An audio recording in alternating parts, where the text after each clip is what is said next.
shines in this room.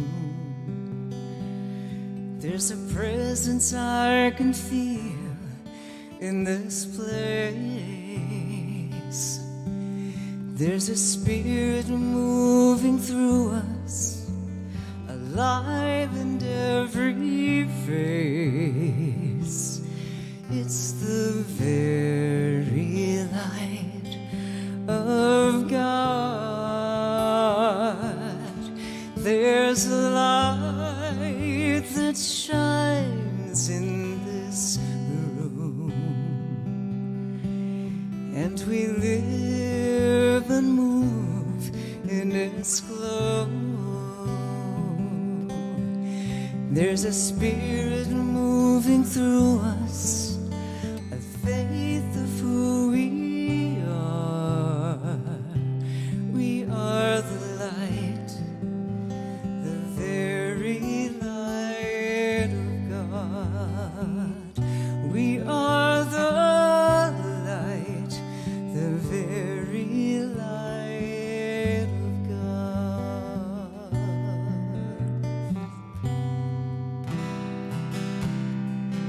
There's the light that shines in this room.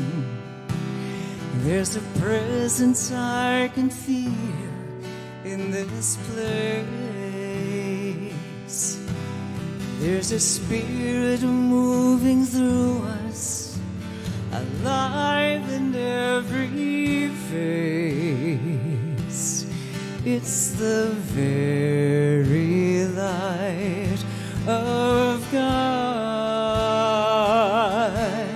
There's a light that shines in this room, and we live and move in its glow. In this moment there's a oneness, the truth of who we are. We are the light, the very light of God. We are the light, the very light of God. We are the light, the very light of God.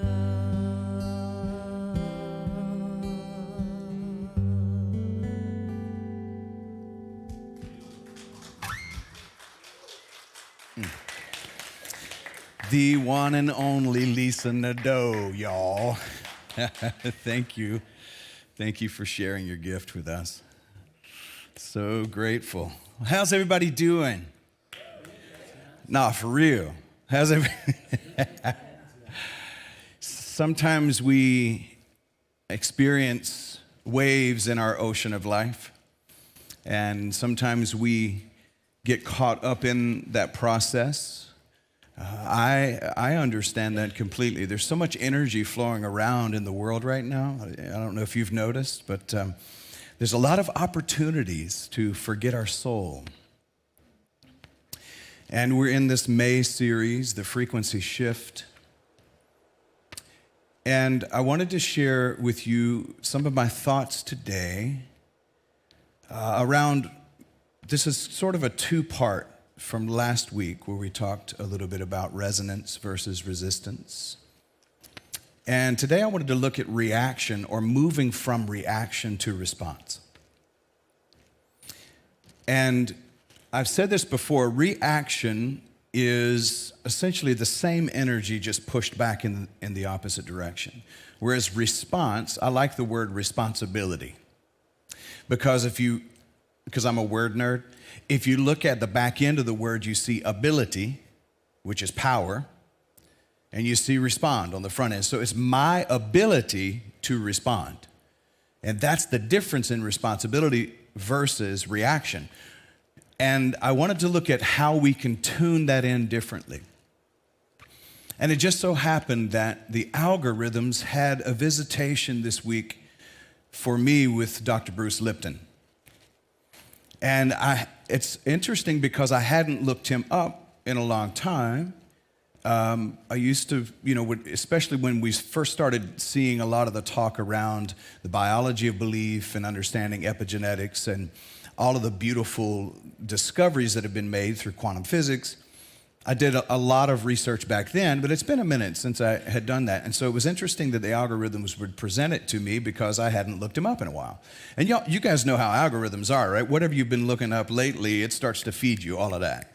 So it was interesting for him to come into my space this last week. And it actually was perfect timing because I had already decided on this talk title, From Reaction to Response, because it was part 2. And that's pretty much what he was talking about. He was talking about environment and how we affect our world, and we don't have to be infected by the world, that we can affect. And those are my words, so I'm paraphrasing for Dr. Bruce in case he ever sees this. He didn't say that. He was saying it in much more medical and scientific terms. But simply put, he was basically saying, and this is kind of his whole message, that we're not victims of our circumstance and we're not victims of our environment. We actually have a lot more power over the environment than we think we do. And so as that has been discovered, it's really put the onus back on us to take responsibility, because in many ways, religion and science and education had taken that power actually from us. I don't know if it took it from us or at some point somebody resigned that, like kind of gave it away and gave away sovereignty and agency right along with it. But there is a vibrational frequency, a sound, a message that's occurring in the earth right now that's inviting us all as human divinities to start to operate within our sovereignty and our agency again. Look at your neighbor and say, neighbor, you are a sovereign being. You have agency. There is a power inside of us. It's the divine nature that often we have forgotten that's on the inside of us that gives us not only the right, but it also gives us the power to take charge of our environment and start to affect how we basically, how we outpicture in the world. It's called gene expression or cellular expression in quantum physics, and we get to decide how we're going to express. Many of us have fallen into the trap of impress, and so we've forgotten how to express ourselves. Make sure you impress the right people with the right stuff. Say the things. Come on, listen, education. I'm not against education. I don't want anybody to think that, okay? And I'm also not trying to blast all of our societal norms. But at the same time, I do intentionally challenge this idea that we are supposed to be a society of memorization rather than a society of imagination. Often we have shut off our imagination so that we can have the right memorization.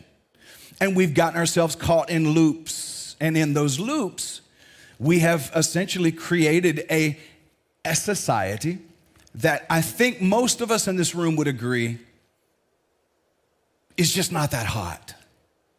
I don't mean hot temperature-wise, because here we are in Florida, right? But I mean, it's just not that great. When you look around you, do you see greatness?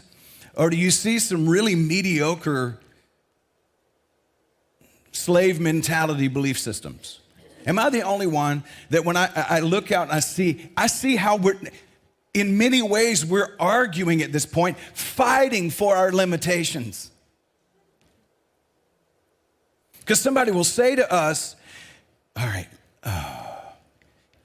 okay, I'm going to try to illustrate this the best way I can with what I think I heard Dr. Lipton say this last week, when he talked about how he could take one stem cell, put it into a petri dish, we'll say on Monday, and that cell would reproduce after its own kind every few hours. Its exact duplicate, a clone, it's called cloning. And he said, but you could come back to it on Saturday and it would have reproduced itself 50,000 times in a week. Because it would produce, then that would produce, and then that would produce, and then they would all produce. They were all multiplying because they were all producing from the original blueprint, from the origin and an exact match. And the only way you shifted or changed the way the cells expressed was to change the environment. So let me say it the way I heard it in my head for many years of theology in various circles and traditions. In the beginning, God, the original stem cell, created the heavens and the earth and everything that's in it. And we were created in its likeness and its image. So in other words, that original stem cell, call it whatever you want, evolutionary theory, that original bang, that original slime, whatever it was, had within it intelligence. And because God essentially is infinite intelligence, it produced after its own kind, multiplied other duplicates with the same potential. But the environment told us we weren't that powerful. And so in the environment, we forgot our original state of being. Our original place in the cosmos is the exact match to the divine parent we were born from. But if we forget it, then we don't express ourselves the way we have the ability to express ourselves. And so somewhere along the line, we forgot who we were. It really literally, like all spirituality, I believe, is at the end of the day, as much as we go through the exercises of what we do, the music, the sound, the technology, the lights, all of the stuff that we're doing, at the end of the day, spirituality should really only be a place that facilitates the remembering of your origin. That you are made of God's stuff. So that you can start to walk around and say, I am that I am. And this activity is spoken of in the Hebrew scriptures, the Jewish scriptures of their ancient tradition, as the Yud He Vav He. I'm not saying that correctly because I don't speak Hebrew, okay? But essentially those words mean the activity or the action or the happening. And out of that happening, you are formed and happen. But you are just vibration in form. And that same formula from your origin dwells within you. Does that make sense? Does that land with us all? And here's the thing, we hear about it in New Thought a lot. We've been hearing about this for years, that you are very God. It's in the Unity language. It's in the Centers for Spiritual Language, Centers for Spiritual Living language. It's in the language. The issue is not the language. The language is fantastic. The language is great. It's the embodiment. It's the activation of it in our being. That's the only reason that we need to practice, because we have practiced for so long an opposite message. See, we've become habitually attached to a belief that causes us to argue for our limitations. So much so that when I say within you is the very essence of the divine origin from which you came, there's this list of reasons why that doesn't work. I know because I see it happen in my own life, because I know this to be true. I'm still working, and I don't even like the word work with it, but I'm still attempting to teach my nervous system to believe it. And I actually believe that there is an emergence, an awakening, a conscious revolution or evolution. I like to even say evolution, because in many ways, revolve means to go around or to move in orbit. I think we are being right now in some in a violent way removed from the orbit of the planet that we've agreed to. Maybe not literally, but metaphorically and energetically. And invited into a tuning in differently. Man, this is none of my notes for today. Anyway. All right. Get back to this. Does that make any sense? I mean, I know maybe it sounds like just a mad scientist rant at the moment, but with the advent of quantum physics, epigenetics, and neuroscience, understanding neuroplasticity, knowing how the brain works, knowing that everything is energy. Like we know now that everything is energy. Everything is, it's all vibration and movement. And this is why we are experiencing ripples in the water, because we're 70 to 75% water, somewhere along that lines. And in us, we're experiencing the vibration. This is why we're water, so that we can really experience and express the vibrational frequency. And as we come together as a collective like this to remember, it's all amnesia. Bishop Carlton Pearson makes sense to me now, how years ago he used to say, Jonathan, from the womb to the tomb, our only goal is to remember what we forgot. That's it. At the end of the day, it's just to remember. And that's why we talk about it. But the reason I talk about it in such maybe insane ways, in such passion, and for some people aggressive, I've heard recently. The reason I do it is because I really believe that there is something happening. We are waking up. There is a consciousness evolution happening on the whole planet. And as we begin to vibrate at that frequency, we start to locate other frequencies that are like to that frequency. I can hit a tuning fork in the key of E right here and across the room. As sound travels, somebody can be holding a tuning fork tuned to that frequency, holding it still. And as soon as the sound wave from this one hits it, it will begin to vibrate at the same frequency. So I'm just suggesting that when we get together each week, we're just getting tune-ups. Because we really are just walking tuning forks with car payments. And so we come into this space to go, let's all vibe together. You know, and people think that's woo-woo, and I say it's woo-way, but it's not just woo-woo, it's actually the truth. In you is a vibrational frequency. This is one of the reasons that possibly you have located a place like this. Because there's something in you saying, I cannot continue to tune to limited beliefs. No offense to anybody who has any other belief systems, but I'm not going to go somewhere and be told what I'm not. Come on, y'all. I'm not going to go somewhere and be told I'm a sinner saved by grace, when in fact I am a divine human born from the grace of the divine. I'm not a natural born sinner. I'm a natural born divine sovereign agent sent here from the other side to this side to just voice out the truth that we all carry within us. We're all expressions of the divine. Everybody in this room, you're no more holy. You cannot be any more holy than you are at this present moment. It's just remembering it. I'm not really supposed to preach at the devotional service. I'm not sure why the preacher showed up.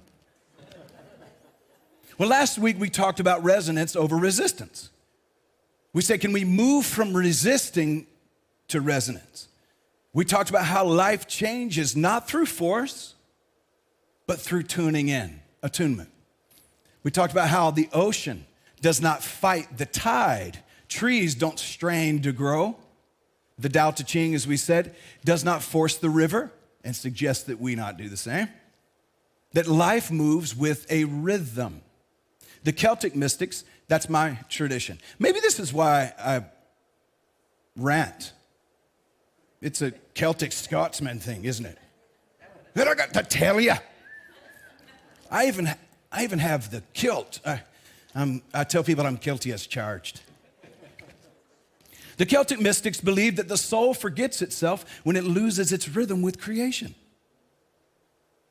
And in fact, they would say the tides still move, the moon still rises, the seasons still turn. But I would say somewhere beneath all of that noise, our nervous system is still trying to remember the ancient rhythm of peace.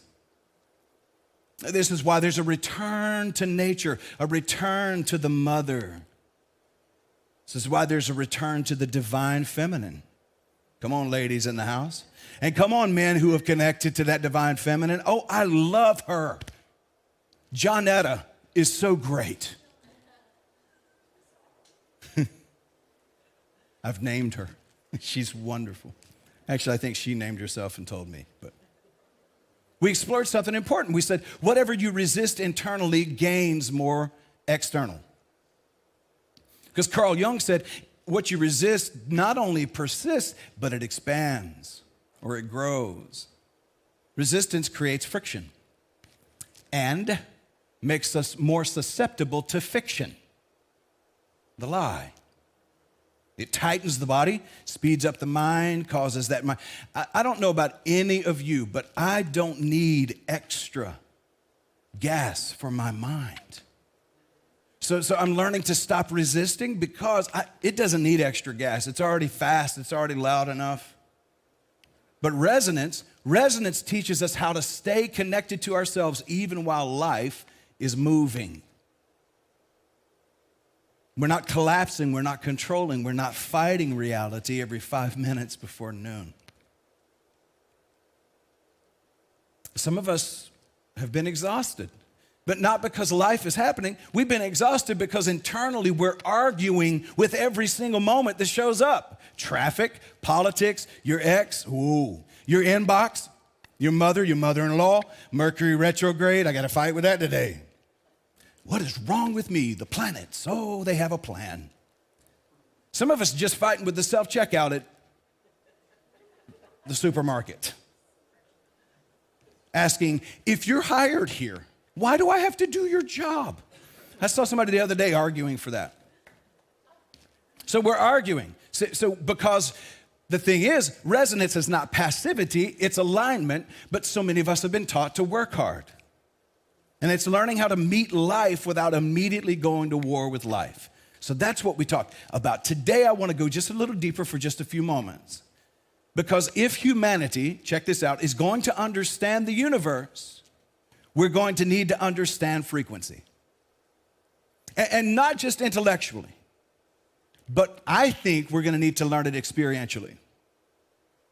Because at the end of the day, frequency is an explanation of the universe. And it's also an explanation of you. Because we're not separate from the universe, one verse. We are one verse in versification, and some of us are singing a different verse to the song. And we just need to return to the chorus that doesn't sound alike, but sounds together in harmony. Everything is vibrating. Everything is moving. Everything is communicating. Everything is transmitting. I read a study this last week, and Douglas has probably heard some of these studies, and I think Heart Math released some of this information, but it was around the reality that light is frequency, that sound is frequency, it's vibration, that your thoughts have frequency, that your emotion is frequency, and that your nervous system itself is frequency. This is why I've invited us to stop looking for signs and recognize that we're the signal. We're the broadcast. We are transmitting. Even modern physics tells us now that what appears solid is actually vibrating energy organized into form. So maybe the ancients were onto something when they said, as within, so without. Because the universe is not just made of objects, not just matter, and here's why it matters. Because the truth is that it's made of patterns. It's made of rhythms, resonance. And here's to me where it gets fascinating beyond science and into the realm where science is doing its best to explain what can really best be experienced. Physics now shows us that systems naturally synchronize with dominant frequencies around them. Pendulums eventually swing together. Metronome eventually aligns. Heart rhythms can synchronize. brain rhythms and waves synchronize. Every human nervous system begins to mirror each other at some point, which means your internal state is never just personal, but it's participatory. You're participating. Whether you know it or not, you're participating in the whole of this thing called oneness. This is why I know I keep referencing Douglas, because I just saw him here. The lights were on me for a moment, and so it was like I had to, kind of shade to see you. This is why I believe that my friend Douglas is so, not obsessed, but definitely preoccupied with oneness and wholeness and understanding it. Our oneness and our connection, not just with those we like, but with all and everything, every living being on the planet. We are connected. This is participation. Pat yourself on the chest and say, I am participating. I choose to be aware of it. Because that's the difference, y'all. That's the difference. I am participating already. I'm choosing to do it. Here's what I like to say it this way. I'm not living life accidentally. I'm living life intentionally. I'm not going to accidentally bump into life. This is where we get bruises. We get scraped up because we're accidentally living life instead of intentionally. If you're intentionally walking across the room, then you'll see the furniture before you bump into it. Some of us bumping into each other, especially the ones we can think of right now that we don't like, and we're getting bruised and scraped up because we're living accidentally.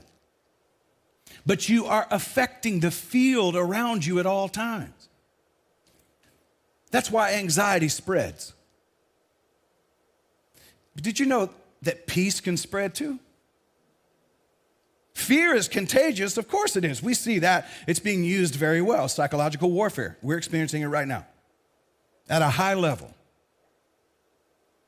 But did you know that coherence is contagious? That union and unity is contagious? And I'm not talking about a denomination or the name of a church. Unity, the real union, yoga, is contagious also. I have felt this happen. One regulated person can literally begin to stabilize the emotional environment around them. And it's not because they're controlling other people or manipulating. It's not just abracadabra, but it's because frequency influences frequency. John O'Donohue, who was a Celtic mystic in the Christian tradition, he often spoke about the power of a calm and rooted presence. And he talked about how one peaceful soul can become the shelter for others in the middle of a storm. And this is how he referenced the story of Jesus, who was in the bow of the boat when the storm came up, and the disciples are freaking out. What are we going to do? What are we going to do? And Jesus is asleep. And so John O'Donohue actually believed that was metaphor, that Jesus lived at a high enough vibrational frequency. Now, he maybe wouldn't have used those words, those scientific words, but he lived at a high enough level of rooted presence that when he came up to calm the storm, it wasn't an actual physical storm on the ocean. It was a storm on the ocean of their souls. And because he was regulated, because he was in resonance and he was in not reaction, but in response, he was able to calm the storm of their soul. Imagine yourself being somebody who resonates at that level, that you walk into a room and without your words, you bring calm. That's the guy I want to be. That's the person I want to be. Where I can sit down at a breakfast table or sit down at a lunch table and everyone in the restaurant will feel calm. I want my auric field to be so powerful that everybody in my presence feels the presence without me announcing it. I don't want to have to walk into a room and go, hey, everybody, I have on beads and linen pants. And I meditated this morning for 4 hours, so you're good. I don't want to have a big, who's the guy, Flava Flav or something that has a big medallion that says, I'm a guru, so you're good. Everybody's pancakes are going to be better today because I'm here. No, I want it to be a frequency that is so potent that without announcing it, is felt because I'm announcing it in the field. And haven't you experienced that before? One grounded person walks into the room and suddenly everybody starts to breathe a little deeper. That's why fear can spread through a room faster than facts.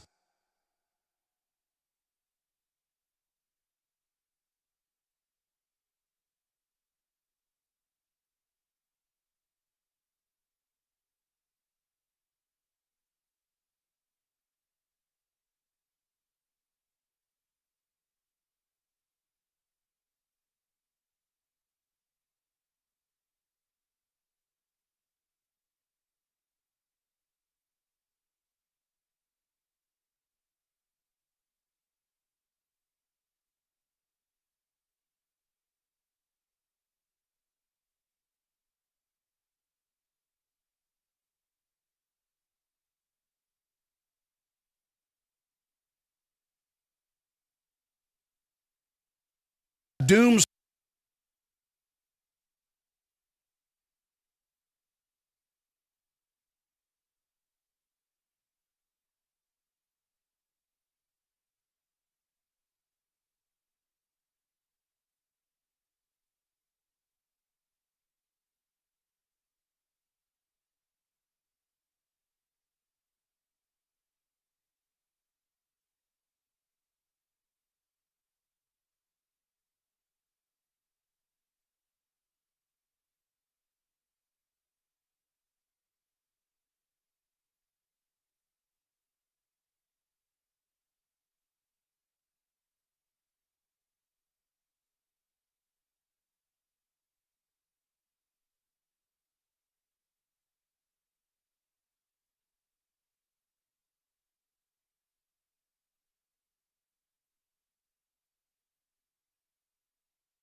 themselves shapes who they become.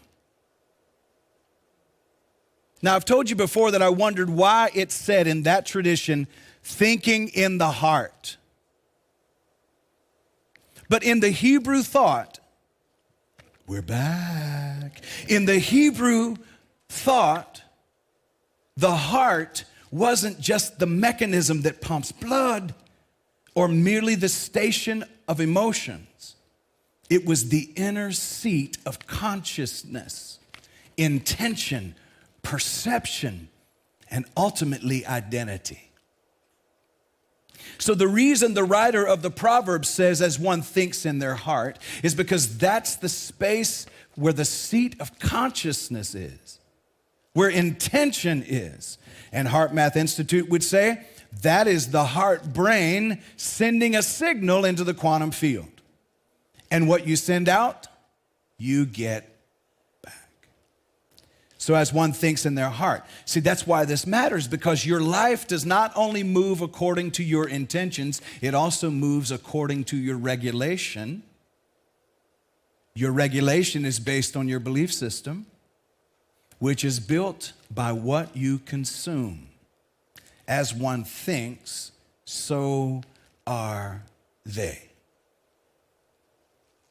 Your body is always broadcasting, all of the time. You are a walking radio station. And the nervous system is constantly asking one question: am I safe? And when the answer feels like no, your system starts to react. And your breathing changes, your muscles tighten up. Y'all know what I'm talking about. So some of us get tight. Every time we get an invitation to go to a family reunion, we start tightening up. Am I the only one? I mean, sometimes when the holidays comes around, we're like, no, dog, I'm good. We don't have to have it. Is it Christmas again? Do I have to? Our breathing changes. We tighten up. Sometimes the jaw locks. Our thoughts speed up, start telling us all kinds of stories, a narrative. The body starts to prepare for war. And then we usually make it worse. Check this out. Because then we resist the reaction itself. I shouldn't feel this way. I know. I should be more spiritual than this. What's wrong with me? I need to get over this. I need to control this. I did this yesterday. That's why I wrote it down today. I did this same thing yesterday. I was in resistance to something, and then I got into resistance of the resistance, and it piled up. I know none of y'all do this. Not recently, none of you. And then there's stress. And stress is invisible, but how many know it's powerful? Now, it only has the power that we allow it to have, truthfully, okay? I don't want to put any blame or shame on anybody, but the truth is, at the end of the day, that invisible thing can be interrupted by the frequency you choose for your life. Now, I'm going to go ahead and get ready to close up here, but I feel drawn toward this particular quote. Let's see if I can find it here, and here it is. This is, to me, the practical way to deal with keeping my frequency even in the midst of chaos.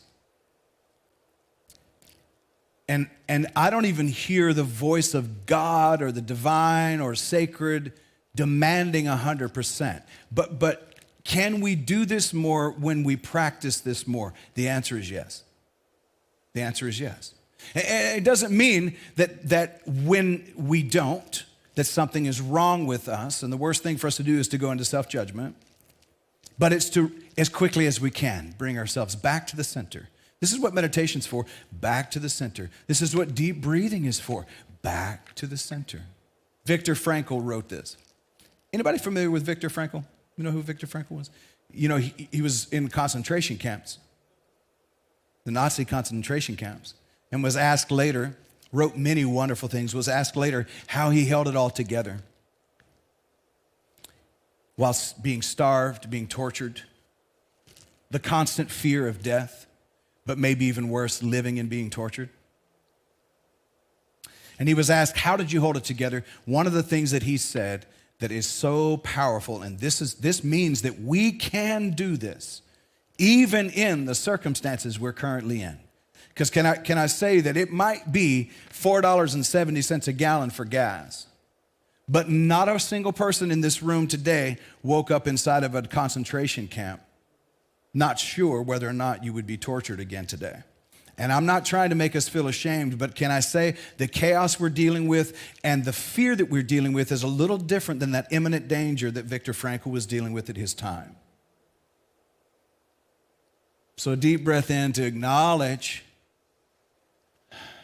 that the air condition didn't get turned on early enough, but it is cooler in here than out there. And hear this from Viktor Frankl in closing. This is how we see the move from reaction to response. He said, between stimulus and response, there's a space. Whew. And in that space is our power to choose.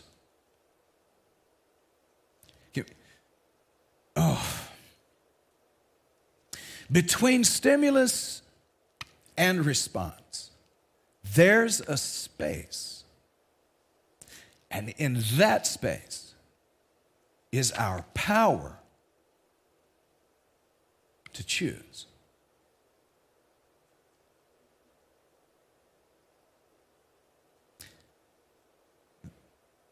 Friends, that space may be the holiest place in human experience. The Celtic monks often spoke of this space as the listening heart. The heart that's quiet enough to hear the sacred waves. The heart that's quiet enough to hear the voice of God in the wind and in the silence. And this is what one of those monks said, and it just got me.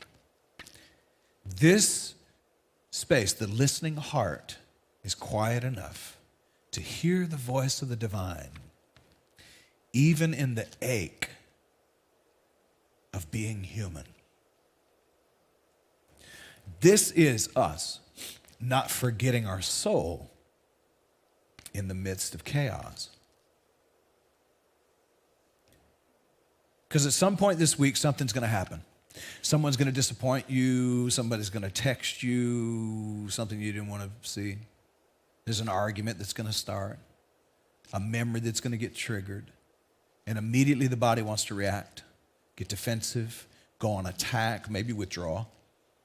That's normally mine, by the way. Is that too vulnerable? Normally when something happens to me, I'm more quick to withdraw. And you know what I've called it most of the time, and maybe this is my practice. I've said I'm withdrawing so that I don't say something I'll regret. Because I practice love and compassion. And there's also a Scotsman in here that knows right where the sword is.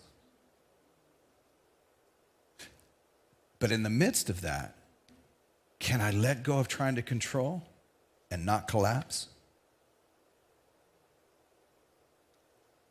Can I take that sacred pause and not suppress and not pretend, not bypass, but just breathe long enough to remember I do not have to become this moment. This moment's happening, but I don't have to become the moment.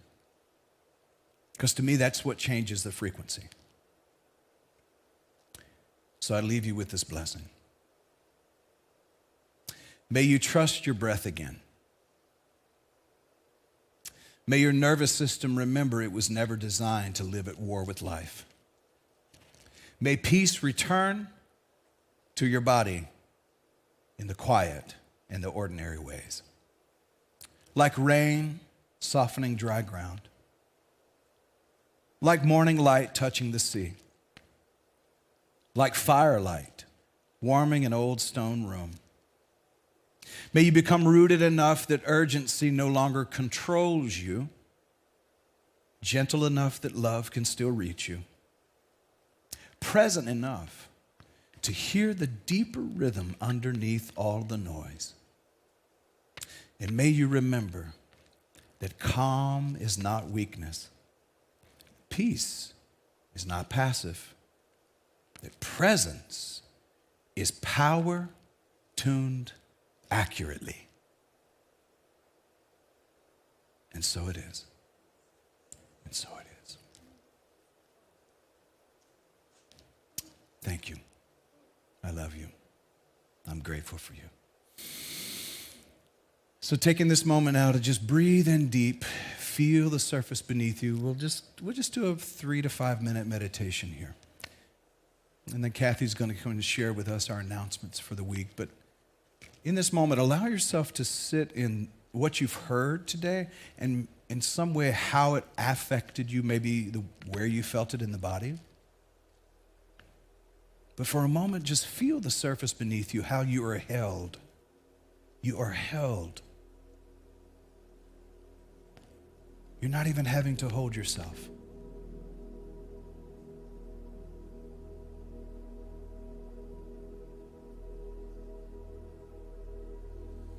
And allow those shoulders to just fall away from the ears for a moment. Just soften.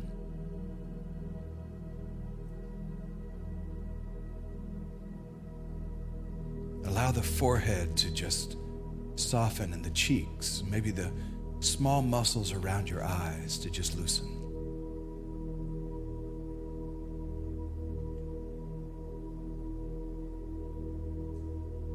Allow the jaw to unclench, the chest to soften. Allow the belly to soften.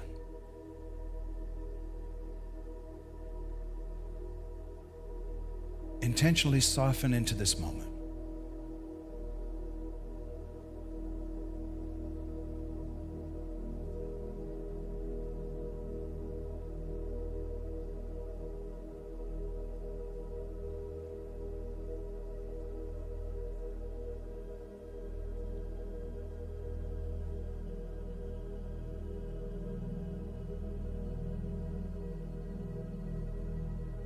Remember your soul.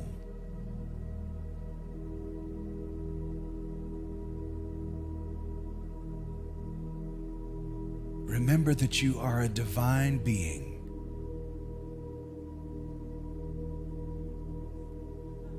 In human form.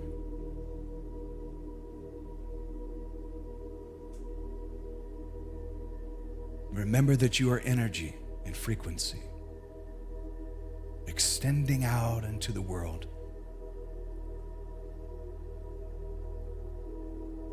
And what kind of frequency are you sending out? What kind of broadcast?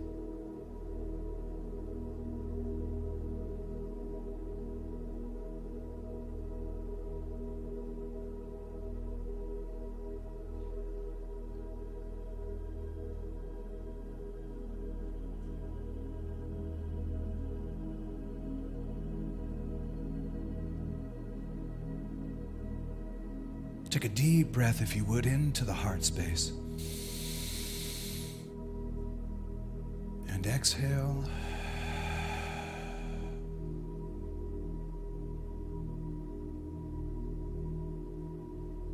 And allow the feeling of love and gratitude now.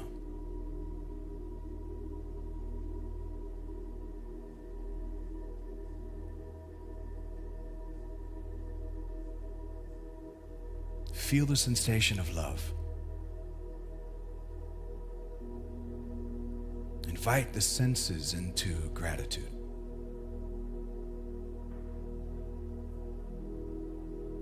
Bring your entire self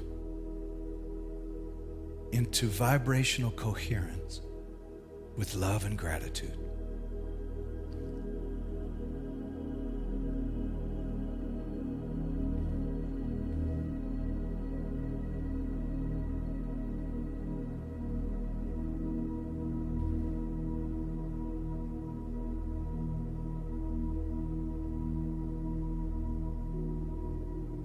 Become aware of the rhythm of life. Maybe by placing a hand on your chest and feeling the rhythm of your heart. Maybe by placing a hand on your belly and feeling the rise and the fall with the breath.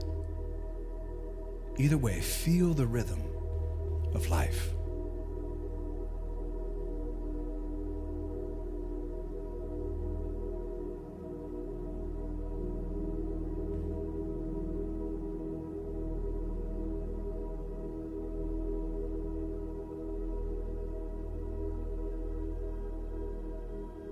Allow yourself to feel the sensation of bliss, the bliss of this rhythm that's never in absence from you.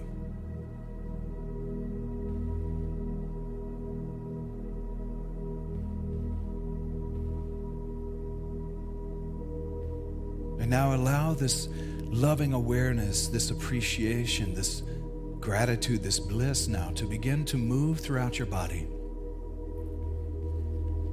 Actually notice how the cells are activated.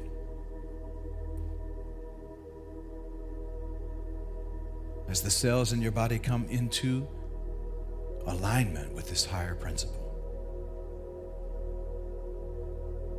Love, joy, and peace. Gratitude and bliss.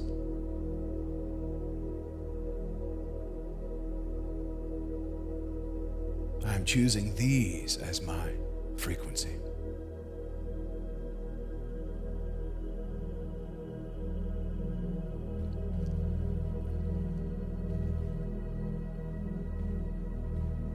And I choose to teach my body, my nervous system,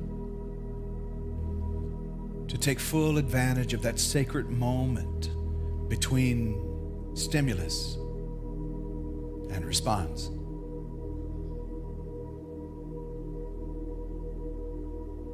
That holy moment where my power is.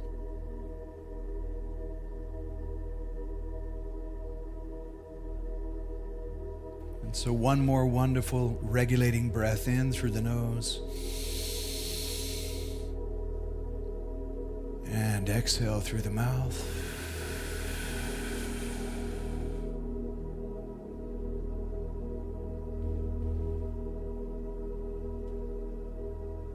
And as I go throughout this day and the rest of this week, I choose again and again that sacred moment of choice between stimulus and response.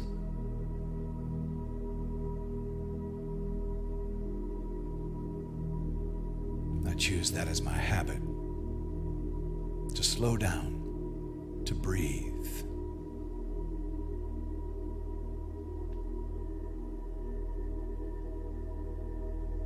To respond instead of react. So maybe allow a smile to be on your face.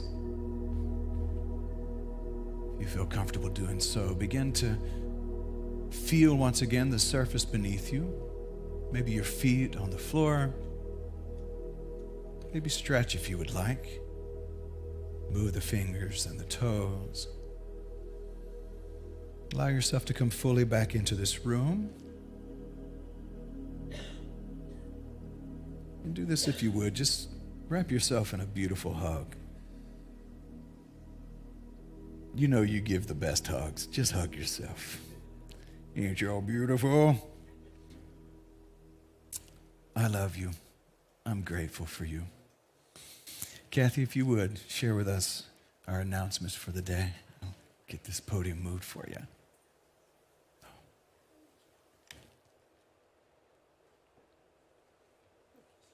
You're welcome. There you are. Make sure it's on. There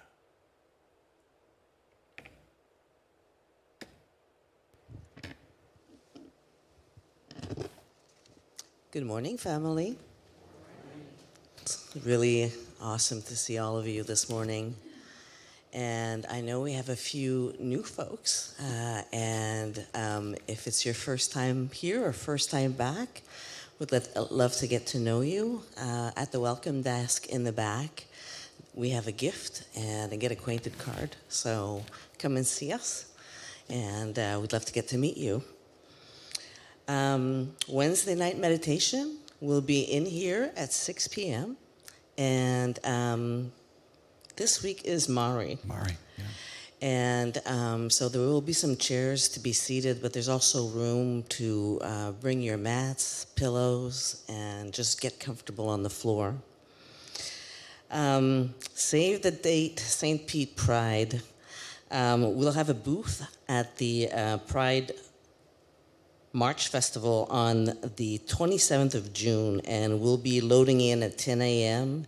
It starts at 2, and then we'll be there through 9 p.m., and then we have to take everything apart, etc. So we're really hoping to get some folks who want to sign in for little blocks of times, right, where people can come up and you can share the experience, what we stand for, etc. So there's a sign-up sheet at the welcome desk also. So if you'd like to pick a block of time, we'd super appreciate it. And it's going to be fun. Also, check out our, no, that's for the other service. And also, we need some volunteers for greeters. I know some of you are mostly the morning service and others the 11 o'clock. But especially for the morning, if there was an extra person or two. And I guess that's how I get involved. And I realized that it was a great way to meet people because then I got to learn most of your names, and the bonus is I get a hug. So if you'd like to come and greet and serve, that would be great. There's also a sign-up sheet in the back. And last but not least, today is, I don't know if you'll be sticking around, but the Voice of Love is doing their bake sale. There's a lot of yummy stuff. To help them raise money for some of the group activities that they do. So again, thank you, and have a great rest of your Sunday. Thank you, Kathy. Yeah, and I think, am I mistaken? I don't know. I don't see Angie back there, but I think they're set up even for right after this service as well. They have a few things that are set up for the bake sale. So if you'd like to take something sweet with you home, besides somebody here, if you'd like to take a cookie with you, you're welcome to do that. Okay, let's go ahead and do our peace song and our prayer of protection together. If you would stand, let's create a circle today. What a beautiful group of people. And listen, I encourage you, invite somebody to come be with you. When I first moved here to Florida, and I found out that most folks don't get up this early in the morning in Florida, but I see there's a collection of folks who do, and so make sure that you invite somebody to come and be with you. All right, let's do our peace song together. Now there is peace on earth, and it has begun with me. Now there is peace on earth, the peace that was meant to be. With God as creator, family all are we. Let us walk with each other in perfect harmony. Now there is peace on earth. Yes, this is the moment now. With every step I take, yes, this is my joyous vow, to take each moment and live each moment in peace eternally. Now there is peace on earth, and it has begun with me. In our prayer of protection together, the light of God surrounds us. I am the light. The love of God enfolds us. I am the love. The power of God protects us. I am the power. The presence of God watches over us. I am the presence. Wherever we are, God is, and all is well. And so it is. I love you, family. As you start to leave today, if you want to leave a financial investment, there's a box at the back, and also I think Kathy and someone else will